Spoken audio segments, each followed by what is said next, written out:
அதுக்கப்புறம் டாக்டர் ஷெப்பர்டும், மெரிடிட்டும் ஒண்ணா எலிவேட்டர்ல போறாங்க. அப்போ மெரிடிட், "என்ன ஆனாலும் சரி, நான் இனிமேல் உங்க கூட டேட்டிங் வரவே மாட்டேன்" அப்படின்னு சொல்றாங்க.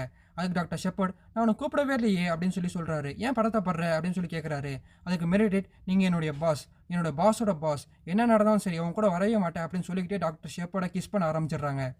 அதுக்கப்புறம் எலிவேட்டர் டோர் டக்குன்னு ஓப்பன் ஆவுது. மெரிடிட் எதுவுமே நடக்காத மாரி கிளம்பி போயிடுறாங்க. அதுக்கப்புறம் மெரிடிட் கீழ போய் பார்த்தா, அங்க 25 வயசு பொண்ணு ரேப் விக்டிம்னு மோசமான நிலைமையில ஹாஸ்பிட்டலுக்கு வந்திருக்காங்க.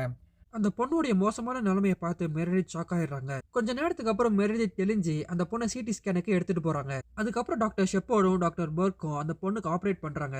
அப்போ டாக்டர் ஷெப்பர்ட், "இந்த பொண்ண இந்த நிலைமைக்கு ஆளாக்குனவன் மட்டும் கையில கிடைச்சானா அவன கொன்றுணும்" அப்படிங்கிறாரு. அதுக்கு டாக்டர் பர்க், "ரேப் கிட் நெகட்டிவ்ல வந்திருக்கு. இந்த பொண்ணு நல்லாவே சண்டை போட்டு அவன துரத்தி விட்டுருக்கு" அப்படிங்கிறாரு. இத கேட்ட மெரிடித், அவங்க 2 பேரும் அந்த பொண்ணுன்னு சொல்றத பார்த்துட்டு, அந்த பொண்ணு பேரு ஆலிசன் அப்படிங்கிறாங்க.